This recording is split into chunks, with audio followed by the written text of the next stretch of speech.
Hello, everybody. Good afternoon. I'm Dr. Warren Doctor. I'm the president of East Tennessee Historical Society, and I'd like to welcome you to the East Tennessee History Center to come to our talk. Thank you so much for coming out.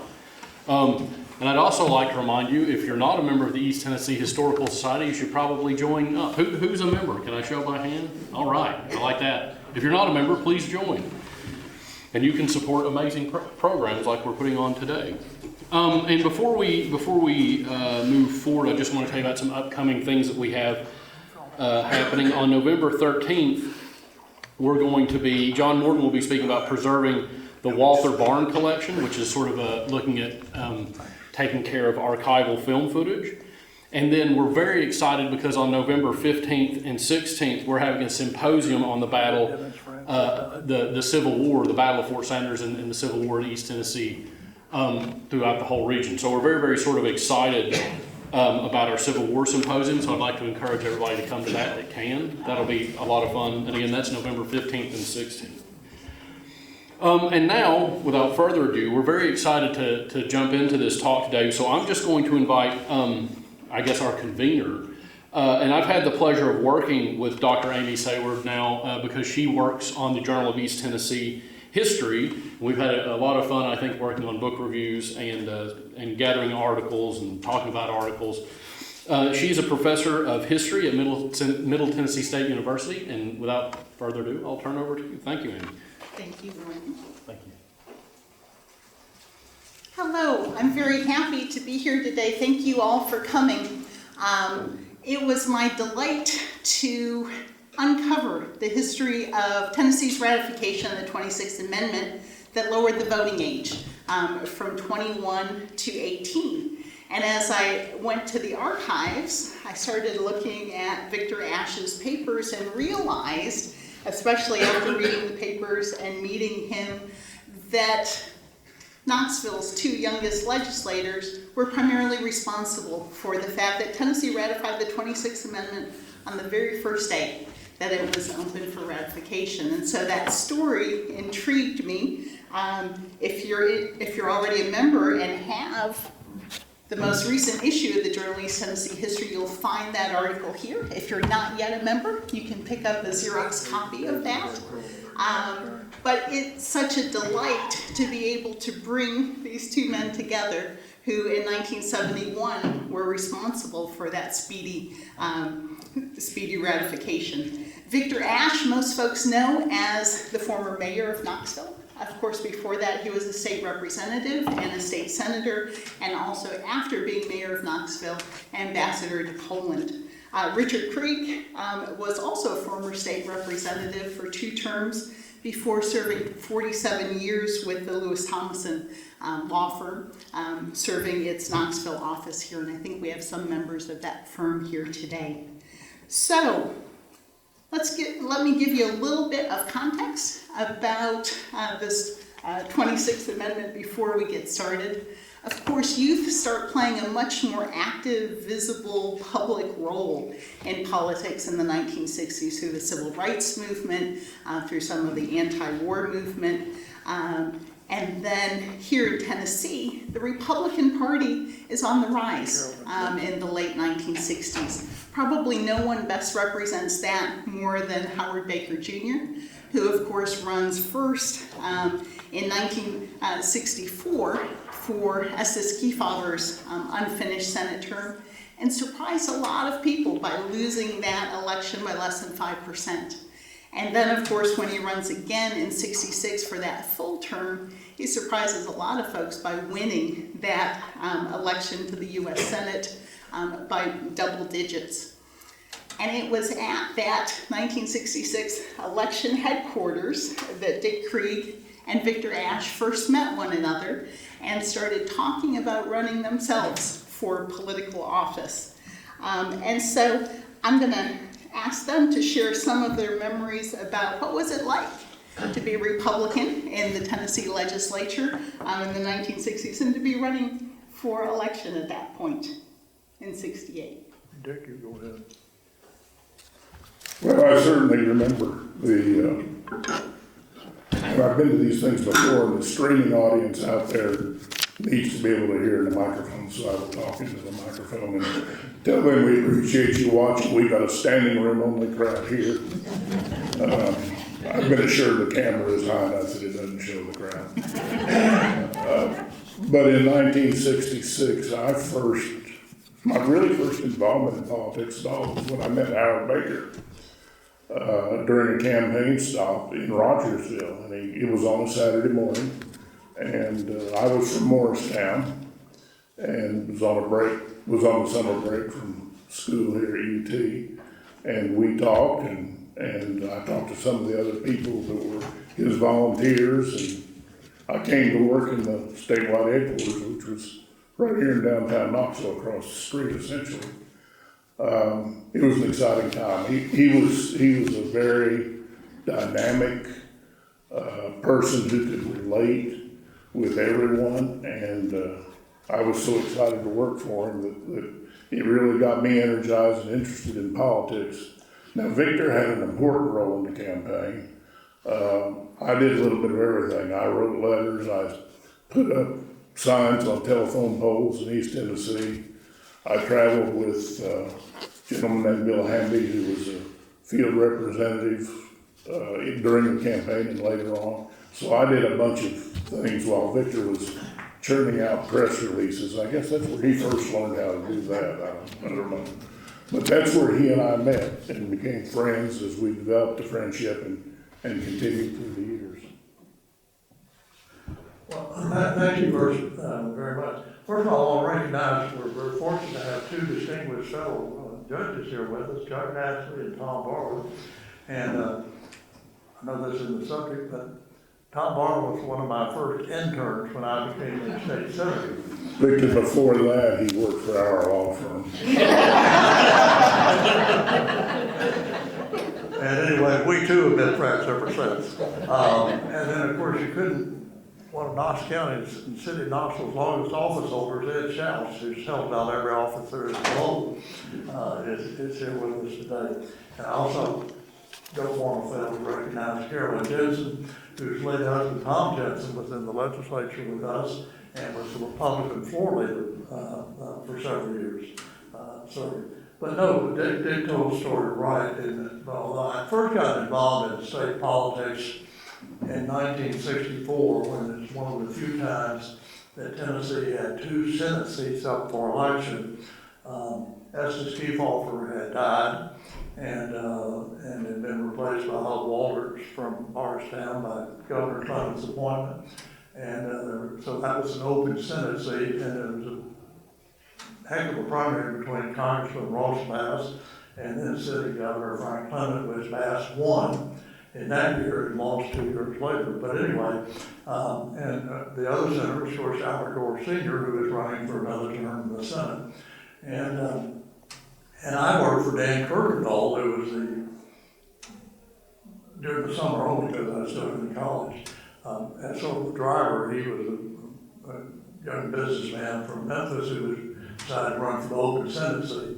Both of them that year were in two very strong races. I mean, they got much closer than any Republican had ever done. I think out of about 2.5 million votes, Howard lost by 48,000, and Kirkendall probably lost by 80,000. But that set up Senator Baker, or Attorney Baker at that point, whose father had been a long time congressman from this district. And his stepmother, Irene Baker, had filled the term as elected to serve out the remainder of Congressman Baker's term when he passed away prematurely. And then I came back in '66. Basically, since I was in college, I just had the summer where I could work from June till September, and worked for Senator Baker. Is in the Fidelity Bankers Trust Building, I believe, right across.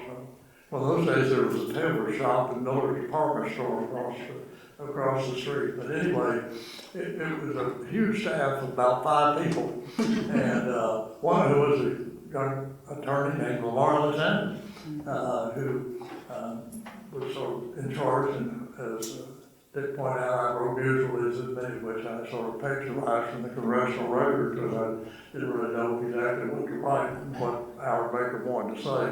generally I wrote what I wanted to write, and Senator Baker said whatever he wanted to say, occasionally that coincided, but not very often. And what you might say the Newport Rotary Club wouldn't be what you might say to the Economic Club of Nashville. No offense to either group. And, but Gage and I got to know each other because Senator Baker would campaign particularly on weekends in a bus, and there'd be, there was a small band that would go with it. That helped draw a crowd on the courthouse lawn. And, you know, most of these Tennessee counties, the Republican local officials, and so they could usually draw a crowd of 50 or 60 people, maybe you can get up to 100 if it's a good day. And, you know, they helped put out yard signs all over East Tennessee, and we got to know each other and stayed in touch ever since. And then it was 2 years later, in '68, that I decided, well, I graduated from college in '67, and I decided, and the legislature, thanks to Baker v. Carr, had just gone to single-member districts all over the state. Generally, before that, like Knox County might have like 4 legislators at large countywide, but now obviously it's my district. And there was a sitting Republican incumbent in the district I lived in, but who I felt should be replaced. And so I decided to run, and Dick and I voted. Something that was highly unusual that day, but now it's almost mandatory. We went door to door in campaign and rang on people's doorbells, which was a very novel concept in 1968. And of course, at that day, the voting age was 21. I barely looked 20, well alone 23, which I was. And, you know, a number of people when they knocked on the door, they wondered if I was old enough to vote. Well, not old enough to serve. And, but anyway, I won the primary. I did have a contested primary. And then also had a sort of credible Democratic opponent. And then on the GE College Bowl. And so Harold Wonderly, who later went on to be a judge, but certainly a very able and qualified person. And so it was a legitimate contest of 2, I thought, reasonably qualified, and just thought I was better qualified. Do you want to share some of your memories from the '68 campaign? Well, it was interesting to go door to door because various things would happen. I got bit by 2 dogs. One was right there at the door. I know that Victor was campaigning one day in what I will call a modest neighborhood. And he came to this particular house, and there was an elderly man sitting on the front porch rocking. Victor introduced himself and told him why he was there, and he said, "I've heard about you." He said, "They say you've never held a job in your life. Is that you were born with a silver spoon in your mouth? Is that correct?" And Victor hemmed and hawed around a little bit. He says, "Well, I've been in college, and I've just graduated from college, and my parents have done very well, and I've done some other things, but I've never really held a full-time job." And the guy looked up at me and said, "Let me tell you something, young fella, you ain't missed a damn thing."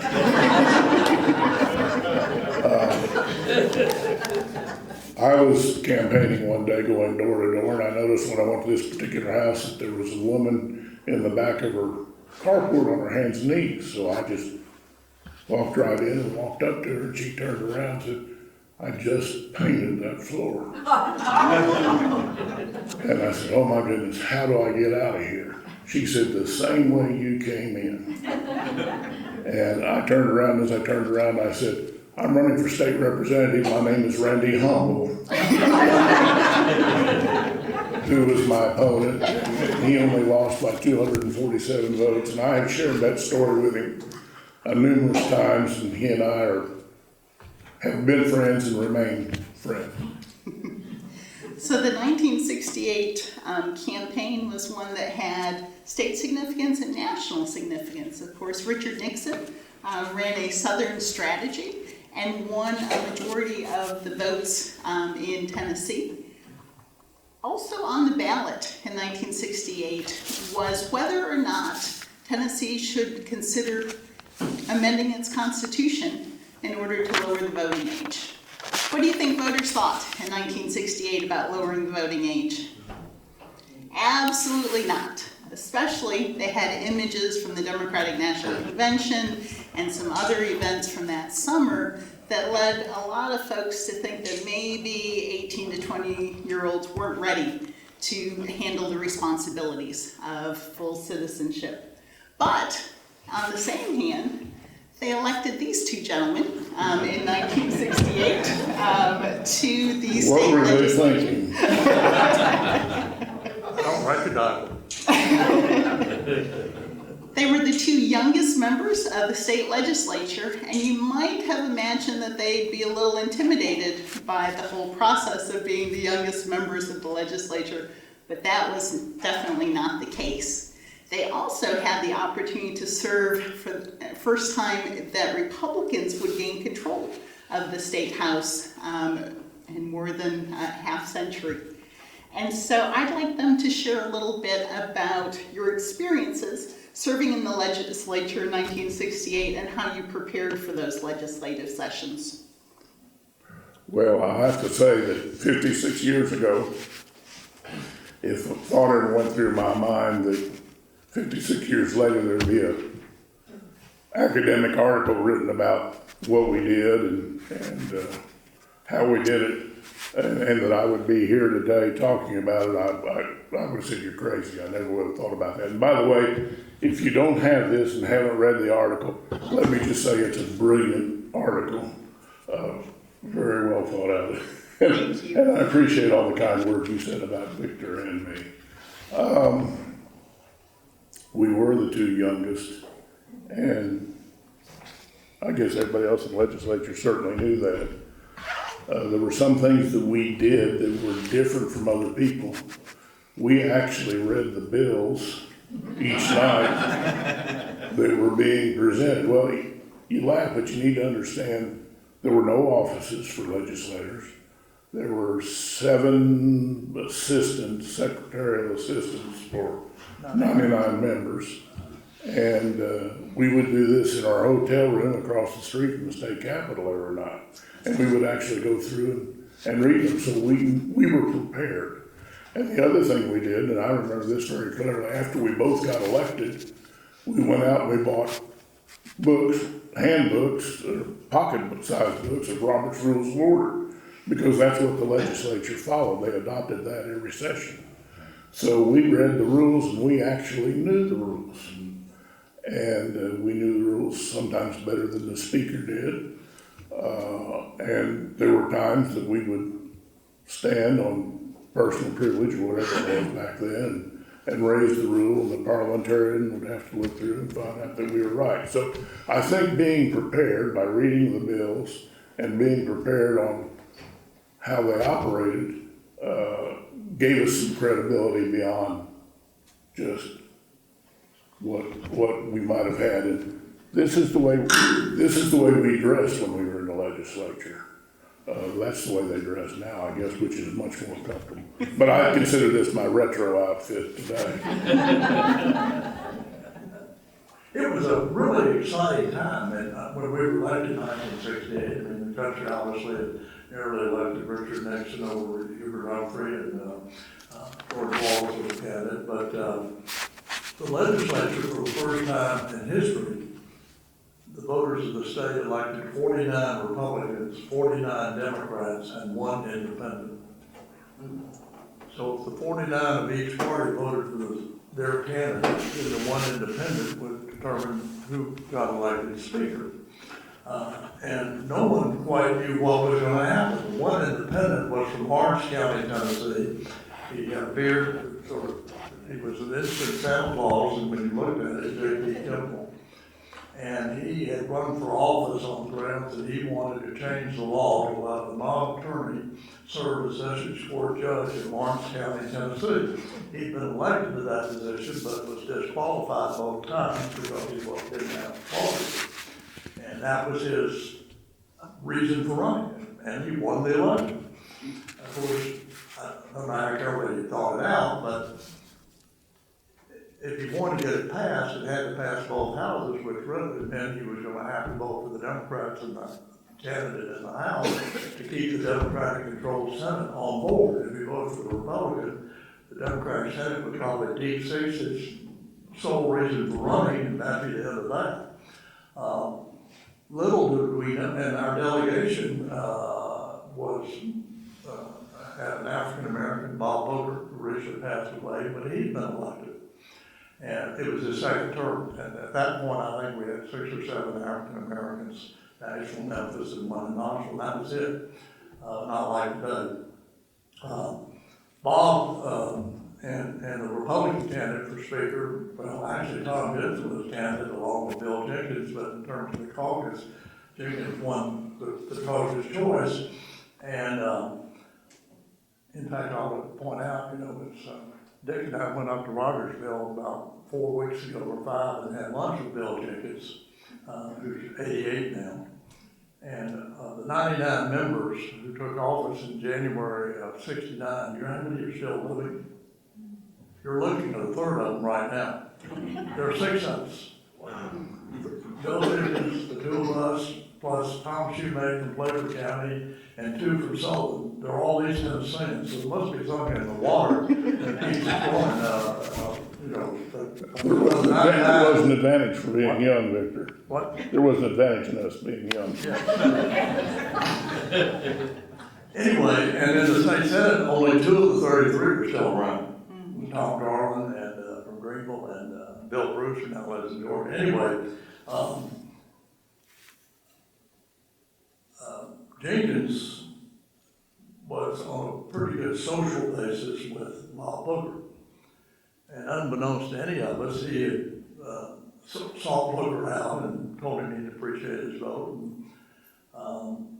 But Booker never told him, at least they claimed that, and I had no reason to disbelieve him, how he would vote.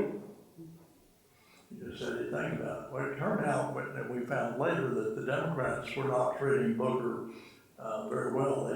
One of them in the governor's office referred to him as that boy, which is not the right term to be using, even in 1968. And Booker felt, and the Democrat candidates from Middle Tennessee, he would get more from Knoxville if they had an East Tennessean as speaker. At least that's what he said afterwards. But we went in, the first vote after you take the quorum and see who's president is, nominate and vote for a speaker, whoever it is.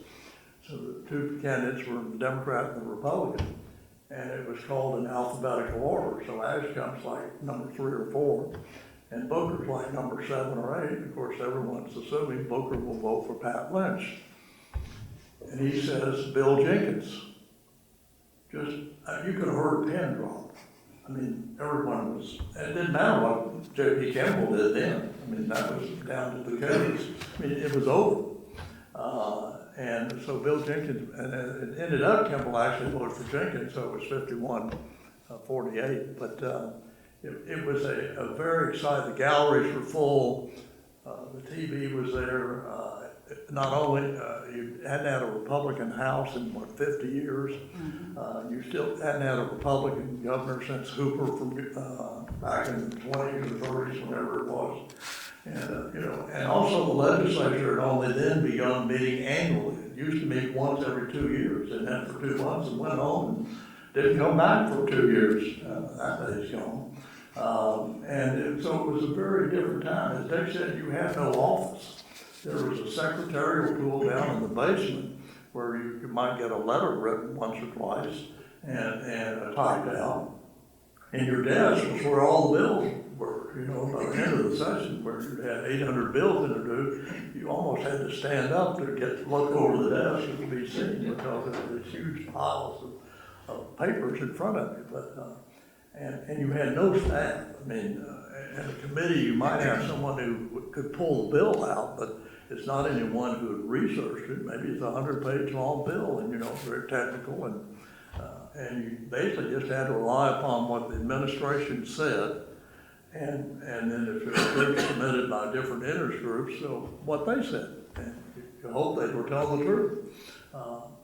most times they were, but sometimes maybe they failed to include everything. And so it was a fascinating time to serve, and,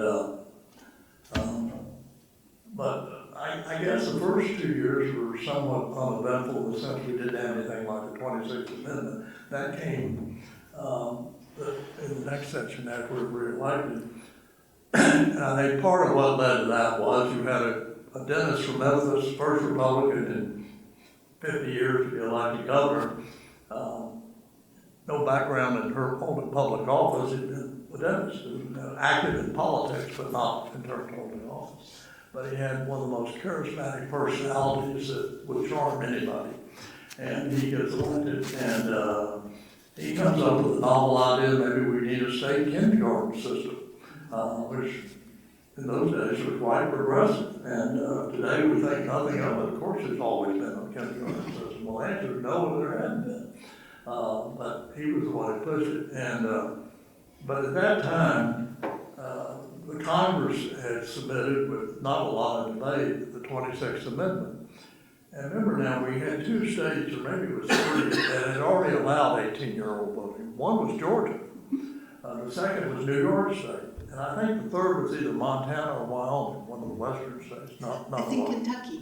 And maybe Kentucky. Okay, so it wasn't as if no state had ever done it, but each state was allowed to set its own voting age, which they had done, but the majority of the states, the majority of the country was still under age 21. And this would lower it, and I believe it was for federal only, because it was federal amendment, the voting age 18. Well, if it went to 18 for Congress, Senate, and President, most states were going to, of course, say, well, we'll do it for everything, and that's what was done. But because you had this new governor come into office, and the legislature gone back to being Democratic, and they decided they needed to be a little more involved in reviewing what the executive branch was doing, because before it was Democrats, and basically had a strong governor, weak legislature, and the legislature pretty much rubber stamped whatever the governor proposed. But this time, the Democratic legislature wasn't going to give Governor Dunn a free ride. So we adjourned for 2 weeks to do budget reviews. And, some people showed up, some people didn't, but we're not in official session. And it was at this time the 26th Amendment is submitted to the states. And I'm not sure who said what, but Dave and I were talking and said, wouldn't it be great if Tennessee was the first, well, we hope to be the first state to ratify the 26th Amendment. But obviously the legislature had to be in session, and we weren't scheduled to be in session for another 12 days, which by that time, a lot of states would have ratified it. We'd been number 23 or something. And, but because we had read the rules and actually read the Constitution, we took note to uphold. We knew the legislature, which they'd never done, could call themselves into special session. That is, if 2/3 of the Senate and 2/3 of the House signed a petition saying we want a special session and delineate the topic, which of course was the 26th Amendment. And if you submitted it to the 2 speakers and the Secretary of State, then you would be called into session. And because everyone was there, and I think frankly they were getting a little bored with listening to all the budget details, but secondly it seemed kind of exciting. We could be the first state in the nation to ratify this amendment. And there really wasn't a lot of opposition to it. It was just, I think everybody felt it would happen. So I think we got it, the signatures in the space of 4 or 5 hours. It didn't take want to add to that. Actually, I think you started getting signatures about 1 o'clock, and Senator Ayers in the Senate started getting signatures, and he got 27 signatures, which was 2/3 of the Senate, and Victor got 77, which was an overwhelming number of the House. So the petitions were presented at 3 o'clock, excuse me, and the special session was called at 3:30.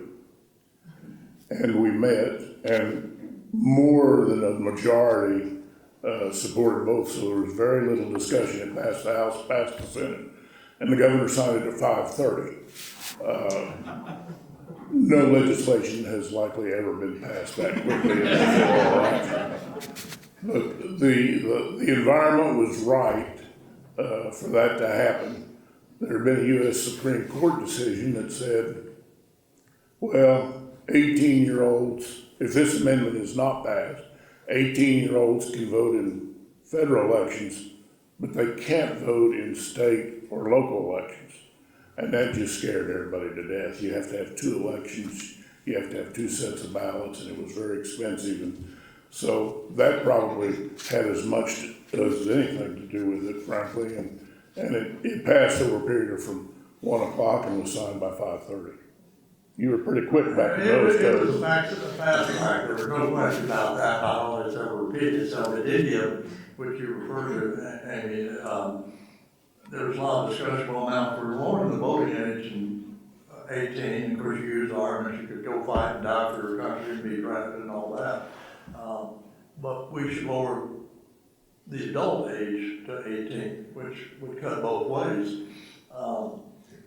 Meaning if you were in a divorce situation, had to support your children until they reached adulthood, that you just reduced it by 3 years of where the spouse had to do that. Or, you're legally responsible for what you do at age 18 as opposed to 21. The drinking age briefly got reduced to 18, and then they decided to put it back up to 21. But all these things, we had an omnibus bill passed a couple of weeks later that did all of that. And then the only part that I recall that got modified was about a year later, the drinking age got moved back up to 21. But otherwise, it's 18 and it's stayed there ever since. How was the legislature different when you served 68 to 70 and 70 to 72 compared to today? Oh my, we could do a whole session on that. 49 to 49 with 1 independent, you couldn't do anything in a partisan manner.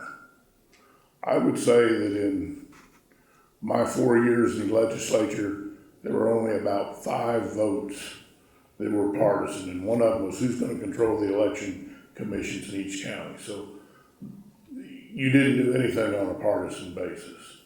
You did it all working with each other and working with everybody else, and there was not the type of personal animosity there is now. It was a much different atmosphere when I served. I think Dick's absolutely right. It's changed dramatically, and I'm not sure for the better. In the sense that I think today's world, it's almost if you're not in the majority and you have a popular bill, they're going to make sure the majority sponsors the popular bill. They're not going to let a member of the minority party get credit for the minority point of view. They might let him sign on to it, 15 down, but and in those days, I got a couple of bills passed that were major political bills, like creating a presidential primary system in Tennessee. And the Senate sponsor was Bill Bruce, who was the Senate Democratic floor leader. I'm not sure that can happen today, Senate, where the Republican majority leader would take the bill of Sam McKenzie or some Democratic member of the House and get it passed. And if the Republicans actually liked it, they'd take over McKenzie's bill and move his name down and put theirs up. It sort of reached that stage, which I think is very unfortunate. It was rare that bills lost. You'd be more likely to lose a bill because they just didn't like you personally, as opposed to the R or the D after your name. But generally, they got looked at more on, did people think there ought to be a primary instead of party conventions, or the National Heritage Preservation Act I got passed. Again, Bill Bruce was the Senate sponsor, but I had a bipartisan group. Dick and I created a bipartisan task force to support statewide kindergartens in the House. So as to make Governor Dunn bill bipartisan, it would show that both Democrats and Republicans supported it. And first year, I think the only compromise we had to make was it became voluntary. That is, it wasn't mandatory that you send your kindergartners. Later, of course, it became mandatory, but that was, we assumed that would happen anyway. But it's just a different world. Secondly, the cost of running for office is, I mean, I may have spent, and it was huge in those days, probably $15,000 to run for state rep. I mean, look at Lane Davis, Brian Goldberg, each of them were spending over $180,000 each. Now, I don't mean it's their money, but people donated or PACs. You didn't have PACs in those days, but you go from 15,000 to 300,000 in these 56 years. It's just a different ball, and you didn't have both parties setting up campaign committees to, you know, we're going to get District 79, 86, or whatever it is. And so that's incredibly different. And also, you never had where one party had a 2/3 majority. I mean, the Republicans, even on their worst day, generally had third plus one. The exception why I just said that is I consider the Senate one year we were down to 9 members. I think Democrats now have 6. And so that obviously isn't the third.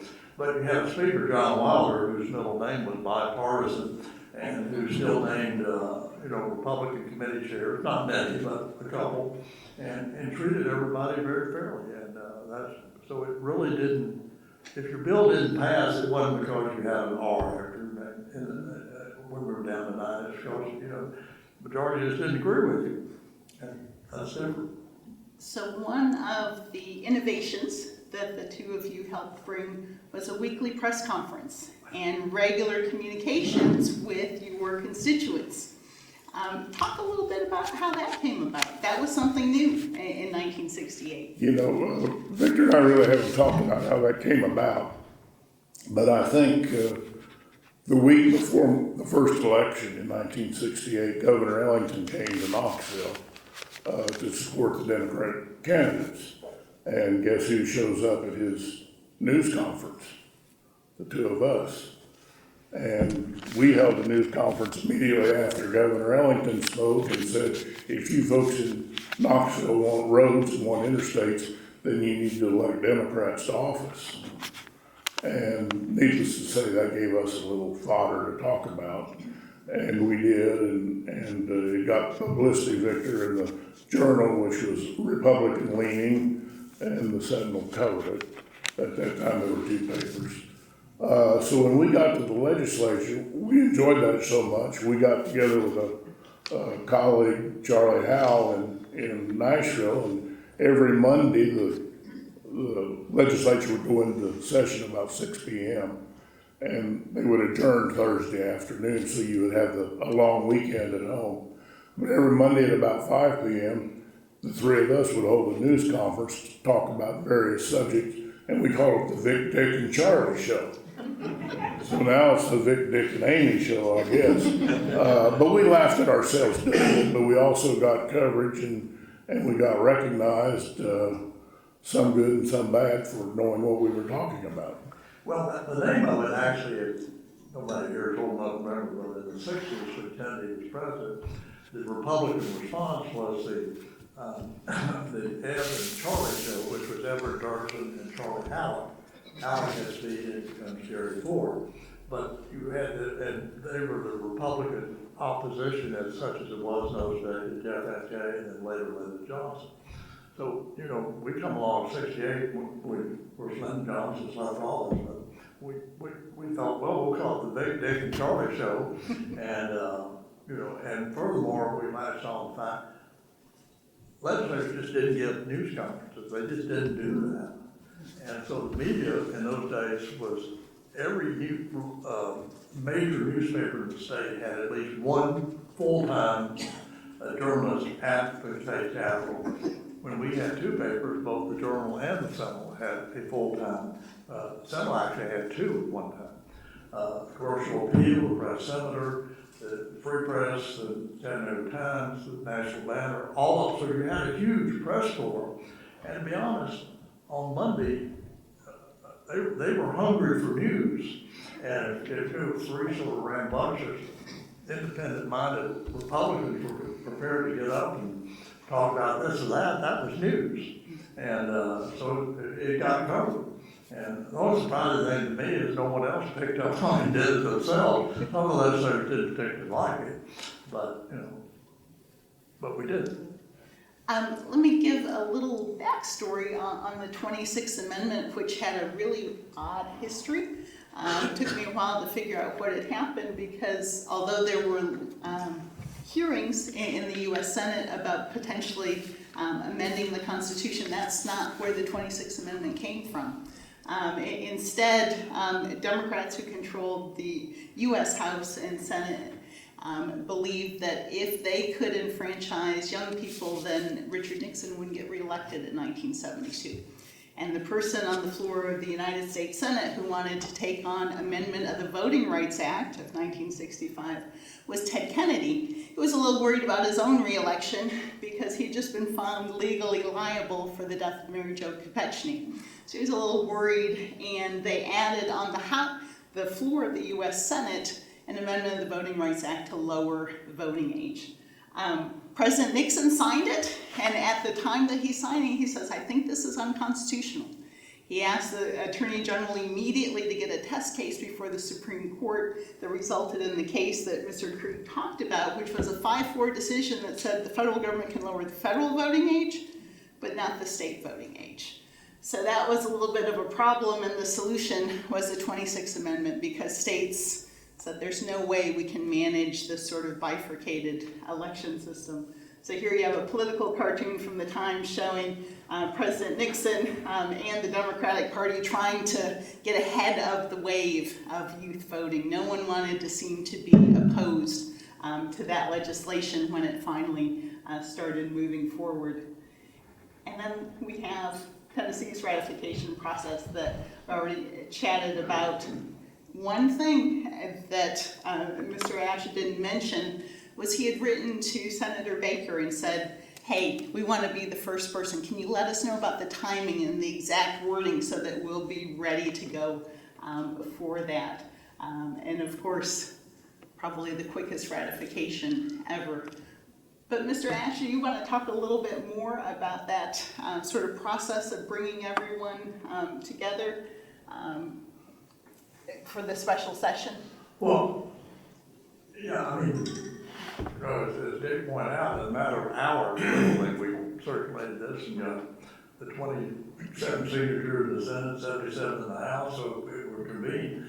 I think actually a couple of people, it was convened so quickly, didn't get to the session on the House side, because by the time they heard about it, it had met and adjourned and completed its business, but anyway, it happened. There really was very little debate. I mean, when you have 77 members call the House into session, you've got a clean sweep and just don't mess it up. So there just wasn't a whole lot of debate. The usual, it's the right thing to do. If you go fight and die for your country, you ought to be able to vote for the people who send you to go fight. And that sort of argument that was made and generally agreed to. And then, for the few people who brought up the adulthood, well, it wasn't covered in the call. We're going to be back in session another week. There'd be ample time to deal with that issue at that time, and all that it was. But that went through the normal committee process, and I'm not sure this even went to a committee. I think it was introduced, and we suspended the rules where it didn't have to pass 3 readings, and since it was a resolution, not a bill, I'm not sure it passed. It required that anyway, but so we could do it all in 45 minutes. And I think the House passed it first, and then the Senate had to act on the House passed resolution, which they did. And then actually the federal government acted almost as quickly. Within 100 days, the 26th Amendment was ratified, fastest of any amendment in the history. And this is a fascinating picture. So President Nixon is here. You would think he's signing, approving the 26th Amendment. Actually, the important person in the picture is this gentleman who is head of the General Accounting Office of the Congress. He's the person who had to sign to say that there were enough ratifications. But President Nixon wanted to start winning over youth voters, so he had Thomas Jefferson's desk that he wrote the Declaration of Independence in, brought in. He had a concert with 500 choir members, And then he had 3 of those young people sign as witnesses to this, including Juliet Jones, right here, who was from Memphis. So another sort of Tennessee tie-in. So just 100 days, right around the 4th of July, that signature took place. And as Victor mentioned, too, a number of states would follow Tennessee. Tennessee was only the 2nd state to ratify lowering the age of majority. And a lot of people thought that was a very important part of the 26th Amendment. Do you want to talk a little bit more about that? Well, I actually hadn't thought about it when we introduced it, but the more, once it was brought up, it just seemed pretty logical conclusion that the adult age of adulthood is 21 and voting was 21, and they sort of seem to go hand in hand. And while it's true that 4 states had voted at 18, with the exception of New York, they weren't the largest states in the country. But it just seemed to make sense. I mean, why wouldn't you? And now, obviously, that was a major change in people's lives. And all of a sudden, at age 19, you're responsible for what you do. And you can't claim you were a minor. And it just has a lot of ramifications. But and those bills in both the House and Senate did go to committee, were discussed. And I'm actually surprised the drinking one slipped through, because it wasn't long until afterwards there was clearly a majority feeling in the state that should be put back to 21. You agree or disagree with that, but that was the majority feeling. And the bill to put it back, if it wasn't unanimous, it was very close to being unanimous. So after this legislative session that led to the passage of the 26th Amendment, Mr. Ashe, you continued in politics for a career. Mr. Krieg, you left for private law practice. How did these first 2 legislative sessions and your political experience sort of influence you as you move forward? Well, I was in law school at the time, and Victor was too. When we got elected, we were in law school. When the legislature went into session, the UT was on a quarter basis then, and when the legislature was in session, we would not go to school that quarter. And then when the legislature was out of session, we would go to school. But for me, being in law school and being in the legislature and learning the process and understanding the process, it was highly educational. And a lot of what I learned followed me down through the years as I practiced law. I knew a lot of people, particularly judges, particularly state judges in counties around Knoxville. So at least when I went to Anderson County and was in court, I knew who the judge was and he knew who I was. I always lost in Anderson County, so I don't know if that did any good, but it was a learning experience for me more than anything, and I learned things that have carried throughout life. Although I still lose all the arguments with my wife. No, I found, I never seriously practiced law, but I did get a law degree. And I found it was helpful to me in what I did later to have, in addition to legislative work, but also just having some understanding of the law and how it works and the precedents and, you can't do this or you can do that or whatever. And take the advice of your legal counsels, which I was mayor. I was fortunate to have Judge Barlow as the city law director for 10 years. And is now the second longest serving law director in the city's history, to give me advice. And usually if he gave me advice that was sort of counter to what I was planning on doing, it didn't take me long to realize he was right and I was wrong. Thank you, Judge. So we're now on the verge of a new electoral cycle. Of course, I mentioned that the Democratic Party nationally had hoped that giving the vote to 18 to 20-year-olds would lead to Richard Nixon not being elected. That wasn't the case, of course. Richard Nixon was elected, and 18 to 24-year-olds voted at lower numbers than any other age group. That pattern sort of continues to this day. that the folks that you work so hard to give the vote to are the least likely to practice that. What advice would you give young people in this election cycle? Gee. I guess my advice would be to go vote. But I can completely understand why an 18-year-old who's just registered to vote and has observed the campaigns that are going on today, I can see why they may not want to vote or not be interested in voting.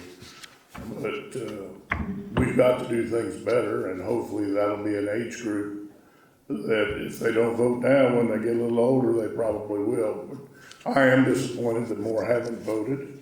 I wish they had. I don't believe they really had an impact on elections. It's interesting that so many people are voting this year, and it'll be interesting to analyze who it is that votes, and they'll figure out how they voted, and so that'll be something that'll be fascinating for you to watch, I'm sure, and me too.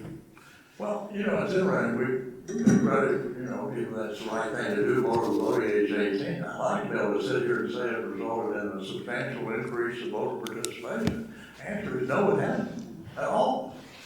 The two lowest turnout in precincts are the UT campus. Every one of them could vote if they wanted to, but they don't.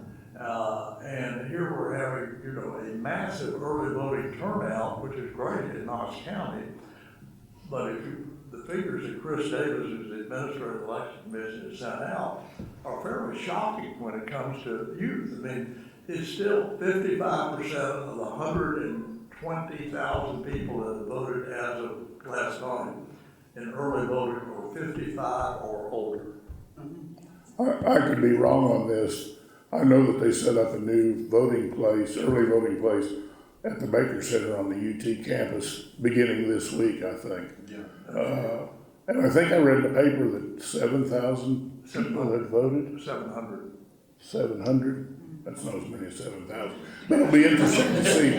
It'll be interesting to see where those 700 come from. Well, with early voting, you're free to vote wherever you want to. I mean, my wife and I, we usually go out to Eternal Life on MLK because there's no line and you can get through it out pretty quickly. Whereas you go downtown West, take a chair with you because you're going to be there for 45 minutes. But it's just a matter of preference. But in the last, in the county primary in August, I think the percentage of voters from 18 to 30 was 7%. So, and then you go 30 to 40, you get up to 14%. And so now the figures have changed somewhat, but the percentage of early voters, of younger voters, remains very low. And I mean, you can have a long discussion on what the causes are, but it's not like Australia where if you don't vote, you're fined. You pay a $40 Australian dollar fine if you don't vote.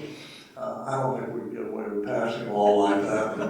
Now, in Australia, you go in and not mark the ballot, but you have to go in and do something with the ballot, and then you don't have to pay the $40 fine. I don't know if any other country does that. Or you'd be like Russia, where they pretty well know how you're voting, if you have any sense, you vote the way the government tells you to vote. But, it's what it's going. I think the interesting discussion will be, I'm going to stay away from whether you're for Trump or Harris or any of that, is the whole electoral college, because since Bush beat Gore, he did it in the electoral college by a fairly narrow margin in terms of what he lost. I mean, Gore won, I think, by 300,000 votes out of whatever, 100 million, whatever it was. Trump has never gotten the majority of the vote. I mean, he lost, the first time he won, he lost about 4 million. The time he lost to Biden, it was about 7 million. But clearly the electoral college, and I think we're seeing, depending how it plays out, generally it's been Democrats who favor going direct popular vote, and it's been Republicans who tend to think the electoral college should stay, which clearly gives an advantage to the smaller states. Now, if it's Vermont, they're heavily Democratic. If it's Utah, they're heavily Republican. So it just depends on where it is. But I think the interesting thing would be, would be if Harris should be elected by the Electoral College, but fails to get a majority of the vote. Let's just say theoretically Trump actually got the majority of the popular vote in the country, but he didn't get the 270 in the Electoral College. I don't think it'd take very long for the Trump supporters and the Republicans to say we need to change the Electoral College. Not sure that'll happen, but I mean, theoretically it's possible. And depending on how these 7 states go, which, you know, that's another part of that Electoral College, is a good idea that the whole campaign is based on 7 states. We haven't seen, the only reason any candidate for president now comes to Tennessee is to raise money. That means they go to Nashville or Memphis. We don't see it. And the same would be because, you know, it is what it is. And if you want to be a player, you know, if you're not one of those 7 states, you're already written off as being Republican or being Democratic. Why bother? I mean, Republicans go to California, but it's only for a fundraiser. It's not for anything else. And you know, I think that I'm not sure what the change is. I'm not sure they can politically be a change because it's going to take the 2/3 vote of the Congress to submit the constitutional amendment, which happened with 26. It then takes 3/4, not 2/3, 3/4 of the states to ratify it. And the legislature in Montpelier, Vermont has just as big a vote as the one in Albany, New York, or Sacramento, California. And I'm not sure the smaller states will ever voluntarily give up what they perceive unless both parties come to the notion this has to go. And one thing that would push it would be if Harris lost the popular vote but becomes president because she got the vote in the Electoral College. So it's been a great pleasure for me to get to ask you lots of questions. I want to give the audience an opportunity if you have any questions that you want to pose to our distinguished. Yeah, how do you see the Republican Party today as opposed to when you guys were in office? Should I say like day and night? Yeah. It's very different, you know. Let me repeat the question for our streaming audience. The question was, how is the Republican Party different today compared to the 60s? Today compared to the 1960s? I think more mainstream Republicans, which Howard Baker would have been part of, Bill Brock was considered conservative in those days, but would not be today. And both parties have been sort of overly emphasized, in my view, by the base of the party, which tends to be more ideologically to the right or to the left, and much less in the center. And you know, and because of gerrymandering, you have districts that are so overwhelmingly Republican or Democratic that it's hopeless to run if you're the other party. It'll be interesting to see what happens in Knox County. We have clearly one House race right now that I think any fair-minded person would say it's a very competitive contest. It could go either way in District 18. The others are either, I mean, as much as the Republicans, just like Gordon Johnson, they can't find anybody to run against her. So she's unopposed for state house. She'll be going back to Nashville even if she doesn't win the U.S. Senate race. Be interesting watching her district. Does she get more votes for U.S. Senate or for state rep? But anyway, we'll find out how that goes. But I think gerrymandering has, they've let computers take away areas of influence. I mean, South Knoxville would be to have it, as they do have their own member county commission. It shouldn't be split 3 ways. The city of Knoxville is split several ways among legislators. So they only have, well, Sam McKenzie, that's the only house member they have. Every other of the 6 live outside the city. Now the city is about 43% of the county. I saw one more hand. Last question, yes. Are you looking at me? Yes. Yes, Victor, when you had to go round up the 70 some odd signatures to get the special session called, what Where were they? Were they over in the hotel, or were they just go back to their homes, or how did you? Well, Dick and I sort of So the- divided it up. When so the Dick was question- right, Senator Brown Ayers, Phil asked, how did we go about rounding up the signature? We let Brown Ayers sort of did it in the Senate. He was a senator, and he was supportive, and you know, only 33, so he didn't have as many to give. And, you know, we were all sitting in the House chamber listening to these fairly boring budget hearings on the whole gamut of state government. And, you know, you could ask questions, and most people were just sitting there reading something else. But, you know, you had a number that were seriously interested, others just were there because they thought they ought to be there. Then others were sort of in and out. But, you know, we had to catch them, and we did. But they were in Nashville. Oh, they were all in Nashville. Okay. So they were over at the hotel or something. You said they didn't have offices, so they were. Well, just no, we hanging didn't. What? Number of them might have been in the hallways. Well, I mean, they might be in the hallways. There was some room over in the, I don't think we used it midday. It's called the Kremlin. And Chuck, I don't know, was Fred actually your uncle or? Fred actually used to run He was what? it. He used to run it, Fred actually. No, he ran it, but what's the relation to you? I'm not gonna say anything about it. No, He has a judicial prerogative not to respond. he would be a cousin. All right, well, there are a lot of aspects of Bear County, you know that. Anyway. He was the host. What? Fred actually was the host. That sounds a He little described better. himself as the host. He served one or two terms, then he became a lobbyist, and he provided the refreshments at the Kremlin. But anyway, yeah, we just called people in the hallway, or, you know, wherever you can find them, and, you know, it was on one piece of paper. We didn't have copies that you could put the piece together, and I don't know, we didn't have cell phones, we probably should have gotten a picture. I guess it's somewhere around, I don't know if it is or not. But, So I think it wasn't that hard, and, you know, generally people like the idea, let's be first, you know, once you have 30 signatures, I mean, it was harder to get the first 25 to 30, and then after that, when people saw everybody's, I mean, I'm not gonna be left out. And, so we got it pretty quickly. Once, you know, the dam broke and the water was flowing down the river, we could get it. I think we have to officially adjourn, but I want us to thank our panelists for their service.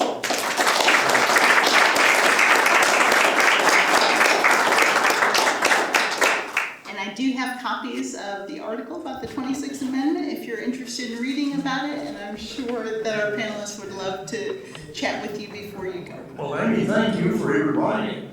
Thank you. Brought back a lot of memories.